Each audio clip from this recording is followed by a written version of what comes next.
नमस्कार, मैं मनीष स्वागत करता हूं आपको अपने इस यूट्यूब चैनल पे।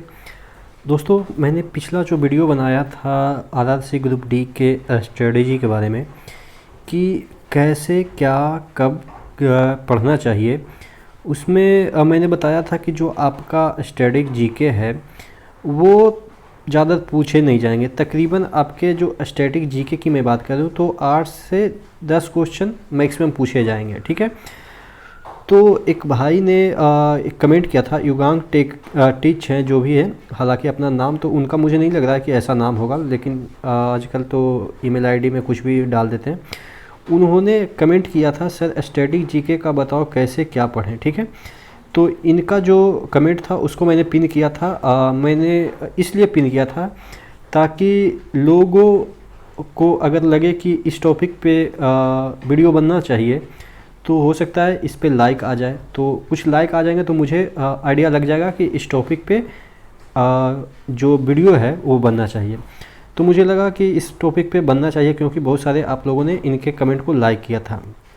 ठीक है, तो मैं ये भी उसमें लिखा था, पिन करके इस कमेंट में मैंने लिखा था कि अगर आप लोग देखना चाहते हैं तो कम से कम 8-10 हज़ार तो व्यूज़ होनी चाहिए वीडियो पे, ताकि मुझे भी थोड़ा सा हौसला बढ़े।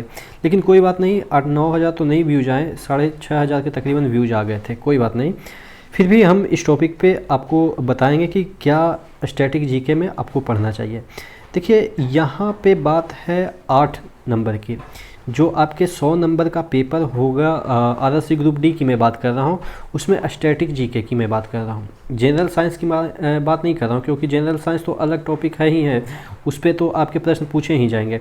लेकिन अगर स्टैटिक जीके जो कि आपके जीके और ये जो करंट अफेयर्स के 20 नंबर के पोर्शन हैं, उसमें से 12 करंट अफेयर्स आ जाएं तो 8 आपके स्टैटिक जीके आ जाएंगे, या हो सकता है आपके 12 स्टैटिक जीके आ जाएं तो करंट अफेयर्स 8 हो जाएंगे। वो तो डिपेंड करता है आपके कौन सा सेट पकड़ाता है।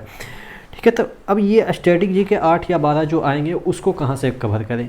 देखिए, इसमें जो स्टैटिक जीके आएंगे वो आपके जो पुराने ढर्रे से पूछे जाते हैं उसी से आते हैं। जितने भी आपके प्रीवियस ईयर में पूछे गए हैं स्टैटिक जीके, यानी कि आपके झरना हो, ज्योग्राफी हो, इकोनॉमिक्स हो, आपके जो भी है सोशल साइंस के पोर्शन, या और भी चीज़ें हैं जिसमें कि विविध प्रकार के चीज़ें आती है, सबसे लंबा, सबसे छोटा, सबसे मोटा, इस तरह के जो क्वेश्चन बनते हैं।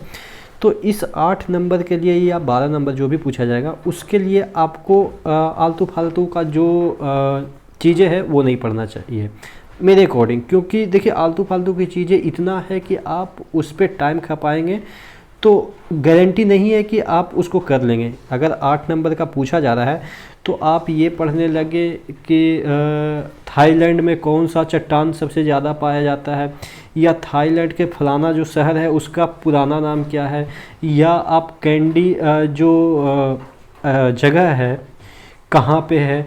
तो इस तरह के जो चीज़ें हैं वो इतना डीप में हो जाता है कि उसको 8 नंबर के चक्कर में आप इधर उधर की चीज़ें पढ़ के अपने आप को सिर्फ डिप्रेस्ड करेंगे। तो ये 8 नंबर कहाँ से कवर होनी चाहिए। तो देखिए, इसके लिए मैं सिर्फ 2 ही बुक बताऊँगा, वो आपके लिए बेस्ट है। पहला, लूसेंट का जो जीके वाला पोर्शन आता है, साइंस की मैं बात नहीं कर रहा हूँ, लूसेंट का जो जीके वाला पोर्शन आता है वो, और एक आता है स्पीडी जो कि प्रीवियस ईयर का क्वेश्चन जिसमें कलेक्शन होता है। ठीक है, एक बुक लूसेंट सफिशिएंट है, लेकिन आपको लगता है कि 2 बुक पढ़नी चाहिए, तो ये दोनों के अलावा आपको कुछ भी नहीं पढ़नी है। अगर आप पढ़ते हैं तो सिर्फ समय बर्बाद करते हैं और अपने आप को सिर्फ ये इल्यूजन में रख रहे हैं कि हमने बहुत पढ़ लिया। ज़्यादा नहीं पढ़ना, स्मार्ट पढ़ना है।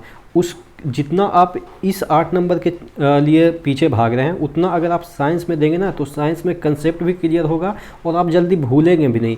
और ये जो 8 नंबर का चीज़ है ये तो भूलने वाला चीज़ है। अब बताओ कि अमेरिका का दूसरा सबसे बड़ा स्टेट कौन सा है, आपको पता है? नहीं पता है।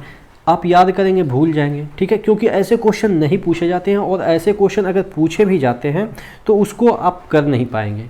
ठीक है, वो इसीलिए पूछे जाते हैं ताकि बच्चे 100 में 100 ना कर दें।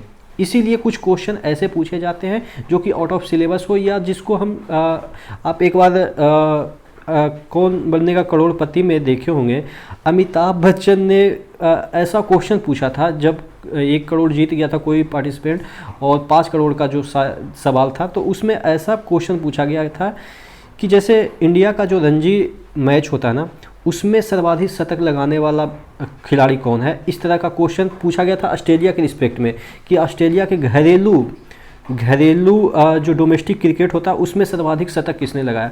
भाई हम इंडिया के खिलाड़ी के बारे में नहीं पता लगा पाते हैं कि घरेलू रणजी में कौन सर्वाधिक शतक लगाया, और ऑस्ट्रेलिया के कैसे पता लगा पाएंगे। तो ऐसे जो क्वेश्चन होते हैं ना, वो बेतुका मतलब कि होते हैं, उसको कोई पढ़ भी नहीं सकता है, सिर्फ इसीलिए फ्रेम किए जाते हैं ताकि आपको फंसाया जा सके।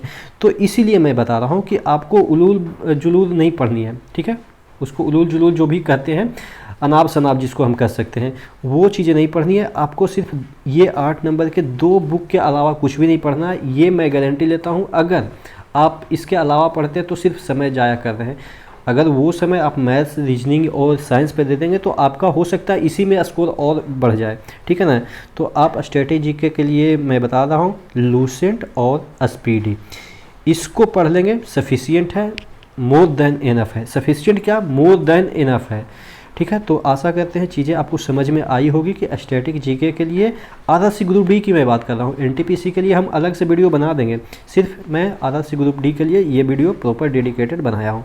और भी कमेंट रहेंगे, मुझे लगेगा कि इस टॉपिक पे आपके वीडियो बनने चाहिए तो मैं बनाऊंगा। आप कमेंट करते रहिएगा, ऐसा नहीं है कि आपके कमेंट को मैं पिन नहीं करता हूँ। जहाँ पे देखता हूँ कि इस टॉपिक पे वीडियो बननी चाहिए, उस कमेंट को मैं पिन कर देता हूँ। लाइक वाइक तो सभी को मैं करता हूँ, लाइक नहीं लव करता हूँ, लव, इसमें एक लव का ऑप्शन दिया है, ठीक है। तो इसी तरह से कमेंट करते रहिएगा, आपके जो भी क्वेरी हैं उसके रिगार्डिंग मैं वीडियो बनाता रहूँगा। और जो जनरल साइंस का मैं एनसीईआरटी का क्वेश्चन करा रहा हूँ उसको भी देख लीजिएगा, क्योंकि फ़ायदा ही होगा, ठीक है ना।